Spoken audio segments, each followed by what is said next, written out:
Hello दोस्तों, मैं हूं जितेश और फिर से मैं एक नए चैप्टर को आपके सामने लेकर आ गया हूं जिसका नाम है विलियन।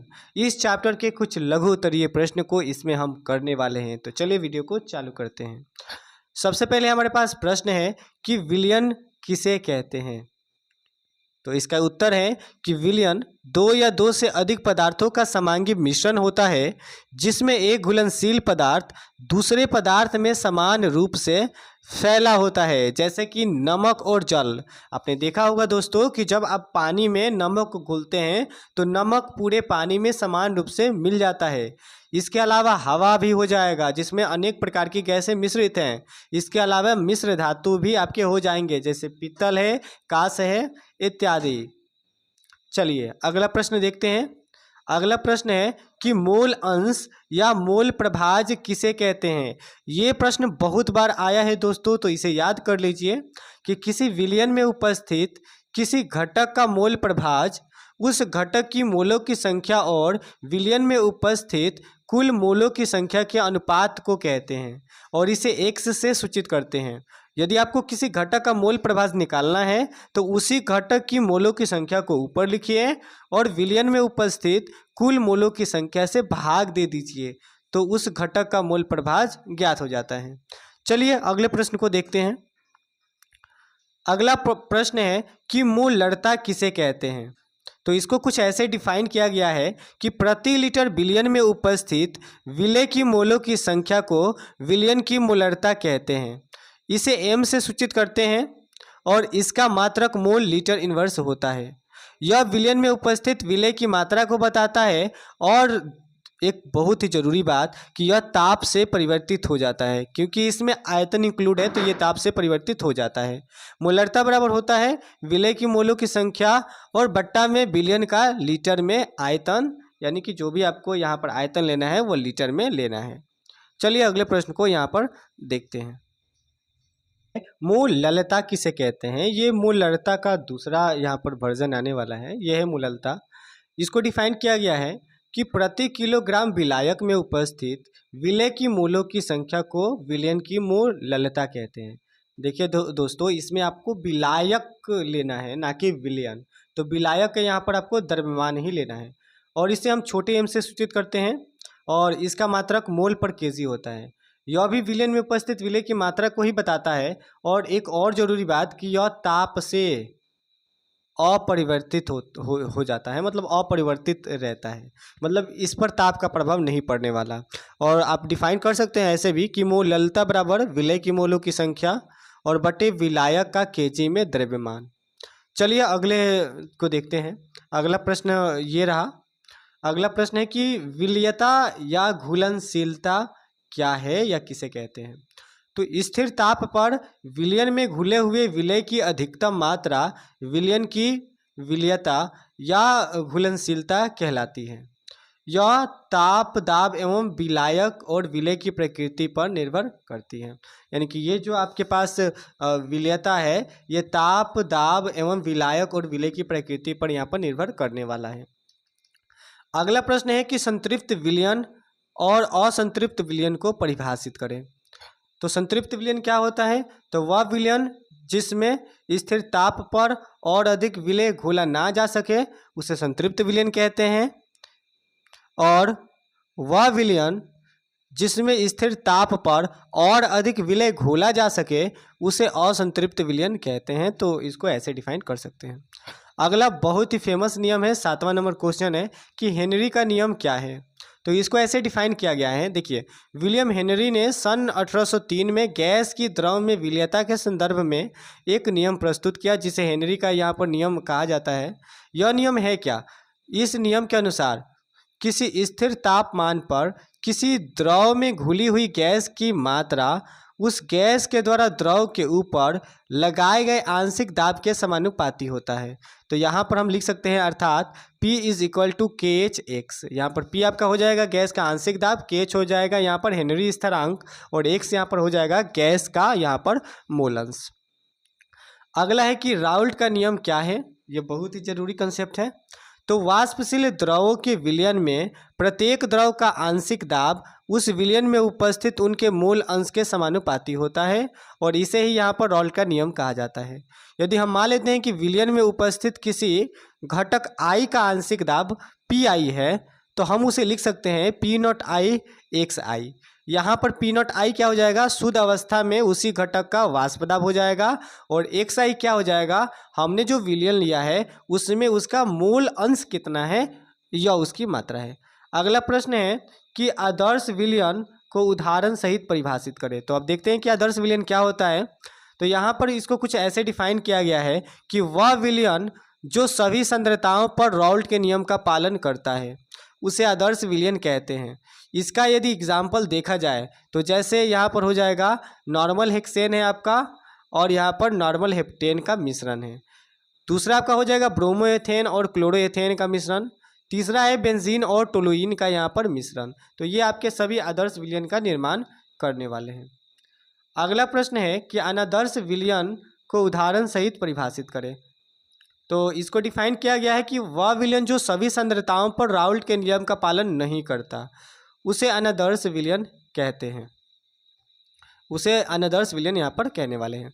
जैसे एथेनॉल और एसीटोन का मिश्रण हो जाएगा, कार्बन डाइसल्फाइड और एसीटोन का मिश्रण हो जाएगा, फिनॉल है और एनिलीन का मिश्रण हो जाएगा, क्लोरोफॉर्म है और एसीटोन है, इसका मिश्रण यहाँ पर हो जाने वाला है। अगला प्रश्न है, ये भी काफ़ी महत्वपूर्ण होने वाला है, इस साल चांस है इसका पूछने का, कि स्थिर क्वाथी या एजियोट्रोपिक मिश्रण को उदाहरण सहित परिभाषित करें। तो इसको ऐसे डिफाइन किया गया है कि वैसा मिश्रण जो संघटन में परिवर्तन किए बिना समान ताप पर उबलते हैं वह मिश्रण को स्थिर क्वाथी मिश्रण कहते हैं। वह जो मिश्रण है उसे स्थिर क्वाथी मिश्रण कहते हैं। जैसे एथेनॉल और जल का मिश्रण है, नाइट्रिक अम्ल और जल का मिश्रण है, हाइड्रोक्लोरिक अम्ल और यहाँ पर जल का मिश्रण है, इत्यादि यहाँ पर हो जाएगा। अगला प्रश्न है कि अनुसंख्य गुणधर्म को उदाहरण सहित परिभाषित करें। तो इसको कुछ ऐसे डिफाइन किया गया है कि किसी विलयन के वे सभी गुणधर्म, ठीक है, जो विलयन में उपस्थित केवल विलय की कणों की संख्या पर निर्भर करते हैं, ना कि विलय की प्रकृति पर। तो उन सभी गुणधर्मों को यहाँ पर अनुसंख्य गुणधर्म कहा जाने वाला है। जैसे कि जब जल में नमक मिलाया जाता है तब उसका क्वथनांक क्या होता है दोस्तों, बढ़ जाता है, यानी कि वह अधिक ताप पर उबलता है। तो यहाँ क्वथनांक का बढ़ना एक अनुसंख्य गुणधर्म है। क्यों एक अनुसंख्य गुणधर्म है? क्योंकि जल का जो क्वथनांक का बढ़ना है ये केवल नमक की मात्रा पर यहाँ पर निर्भर करने वाला है। आपने यहाँ पर कौन सा नमक लिया इस पर नहीं निर्भर करने वाला है, यहाँ पर केवल नमक के जो यहाँ पर जो कण हैं उन पर निर्भर करने वाला है। आप साधारण नमक की जगह पोटेशियम क्लोराइड का भी यूज़ कर सकते हैं, बस दोनों की कण की मात्रा आपको समान रखनी है, तो यहाँ पर आपको क्वथनांक में समान वृद्धि देखने को मिलेगी। अगला है कि वाष्प दाब का अपेक्षिक अवनमन को परिभाषित करें। तो इसको कुछ ऐसे परिभाषित किया गया है कि विलायक के वाष्प दाब में अवनमन और शुद्ध विलायक के वाष्प दाब के अनुपात को विलायक के वाष्प दाब का अपेक्षिक अवनमन कहा जाता है। और इसको हम लिख सकते हैं कि वाष्प दाब का अपेक्षिक अवनमन बराबर विलायक के वाष्प दाब में अवनमन और शुद्ध विलायक के वाष्प दाब, है ना, शुद्ध विलायक का यहाँ पर वाष्प दाब हो जाएगा। तो इसको भी ऐसे सूत्र में परिभाषित किया गया है। और एक चीज़ और आपको ध्यान रखना है कि वाष्प दाब का अपेक्षिक अवनमन एक अनुसंख्य गुणधर्म है। क्यों है? क्योंकि यह केवल विलयन में उपस्थित विलय के कणों की संख्या पर निर्भर करता है, इसलिए ये होने वाला है। अगला प्रश्न है कि क्वथनांक में उन्नयन से आप क्या समझते हैं। तो इसको ऐसे डिफाइन किया गया है कि विलयन और शुद्ध विलायक के क्वथनांकों के अंतर को विलयन के क्वथनांक में उन्नयन कहा जाता है। क्वथनांक का उन्नयन delta TV is equal to होता है विलयन का क्वथनांक माइनस शुद्ध विलायक का क्वथनांक। और ये भी याद रखना है कि क्वथनांक का उन्नयन भी एक अनुसंख्य गुणधर्म है। क्यों है? क्योंकि ये भी विलयन में उपस्थित विलय की कणों की संख्या पर ही केवल निर्भर करने वाला है। अगला प्रश्न है कि हिमांक के अवनमन से आप क्या समझते हैं। तो शुद्ध विलायक और विलयन के हिमांकों के अंतर को विलयन के हिमांक का अवनमन कहा जाता है, इसको आपको ध्यान में रखना है। हिमांक का अवनमन डेल्टा टी एफ बराबर शुद्ध विलायक का हिमांक माइनस विलयन का हिमांक यहाँ पर हो जाएगा। हिमांक का अवनमन एक अनुषंग गुणधर्म है, ये भी एक अनुषंग गुणधर्म है, क्योंकि यह केवल विलयन में उपस्थित विलय के कणों की संख्या पर यहाँ पर निर्भर करने वाला है। अगला प्रश्न है कि प्रासरण दाब से या यहाँ पर है प्रासरण से आप क्या समझते हैं। तो वह प्रक्रिया जिसमें विलायक के अणु विलयन के निम्न सांद्रता से उच्च सांद्रता की ओर अर्धपारगम्य झिल्ली द्वारा गमन करते हैं या अर्धपारगम्य झिल्ली से होकर गमन करते हैं, उसे प्रासरण कहते हैं, है ना। जैसे एक एग्जाम्पल यहाँ पर देख सकते हैं, छिलका रहित अंडे का पानी में फूल जाना, यह भी एक प्रासरण का यहाँ पर उदाहरण होने वाला है। अगला प्रश्न है कि प्रासरणी दाब से आप क्या समझते हैं। तो इसको ऐसे डिफाइन किया गया है कि वह न्यूनतम दाब जो विलयन में होने वाली प्रासरणी क्रिया को रोक देता है, उसे प्रासरणी दाब कहते हैं। प्रासरणी दाब विलयन की सांद्रता और ताप पर निर्भर करती है। प्रासरणी दाब बराबर को यहाँ पर पाई से सूचित करते हैं और पाई बराबर होता है CRT, इसको आपको ध्यान में रखना है। अगला प्रश्न है जो कि कई बार पूछता है और पूछा हुआ है कि समपरासारी विलयन या आइसोटोनिक घोल से आप क्या समझते हैं। तो इसको ऐसे डिफाइन किया गया है, स्थिर ताप पर वैसे दो विलयन या घोल जिनका प्रासरणी दाब समान होता है उन्हें समपरासारी विलयन कहा जाता है। और एक चीज़ याद रखनी है कि समपरासारी विलयन की सांद्रता भी समान होती है।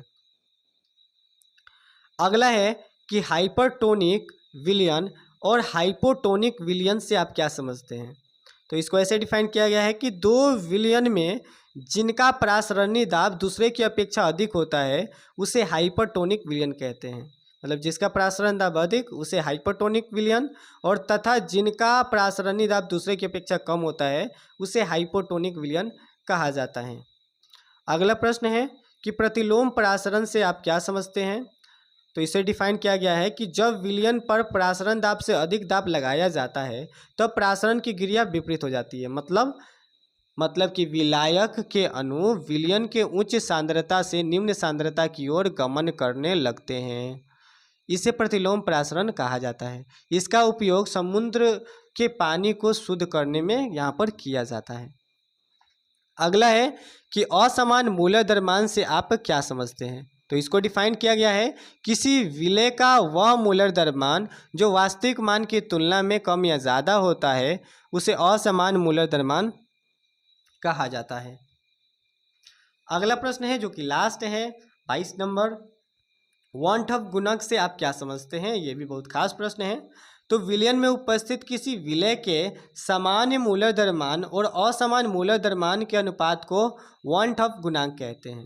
जब विलयन में उपस्थित विलय के संयोजन और वियोजन की मात्रा को बताता है। यहाँ पर वन टफ गुणांक I बराबर होता है समान मूलर द्रव्यमान और बट्टे असमान मूलर द्रव्यमान, इसको आपको ध्यान में रखना है।